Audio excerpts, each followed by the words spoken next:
Our scripture reading this morning is found in the book of 1 Kings, the 18th chapter. We'll start with verse 40 and go through chapter 19, verse 5. We can find it on page 558 of your pew Bibles, and for the kids that are with us and have their Bibles with, it's found on page 404. Then Elijah commanded them, "Seize the prophets of Baal. Don't let anyone get away." They seized them, and Elijah had them brought down to the Kishon Valley and slaughtered there. And Elijah said to Ahab, "Go, eat and drink, for there's the sound of a heavy rain." So Ahab went off to eat and drink, but Elijah climbed to the top of Carmel, bent down to the ground, and put his face between his knees. "Go and look toward the sea," he told his servant, and he went up and looked. "There's nothing there," he said.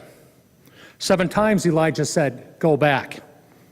The 7th time the servant reported, "A cloud as small as a man's hand is rising from the sea."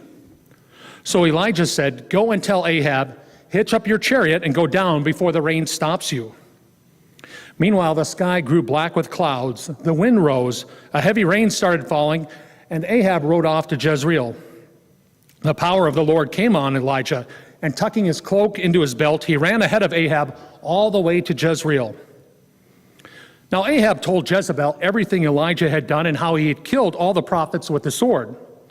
So Jezebel sent a messenger to Elijah to say, "May the gods deal with me, be it ever so severely, if by this time tomorrow I do not make your life like that of one of them." Elijah was afraid and ran for his life. When he came to Beersheba in Judah, he left his servant there, while he himself went a day's journey into the wilderness. He came to a broom bush, sat down under it, and prayed that he might die. "I have had enough, Lord," he said. "Take my life. I am no better than my ancestors." Then he lay down under the bush and fell asleep. Here ends our scripture reading for this morning.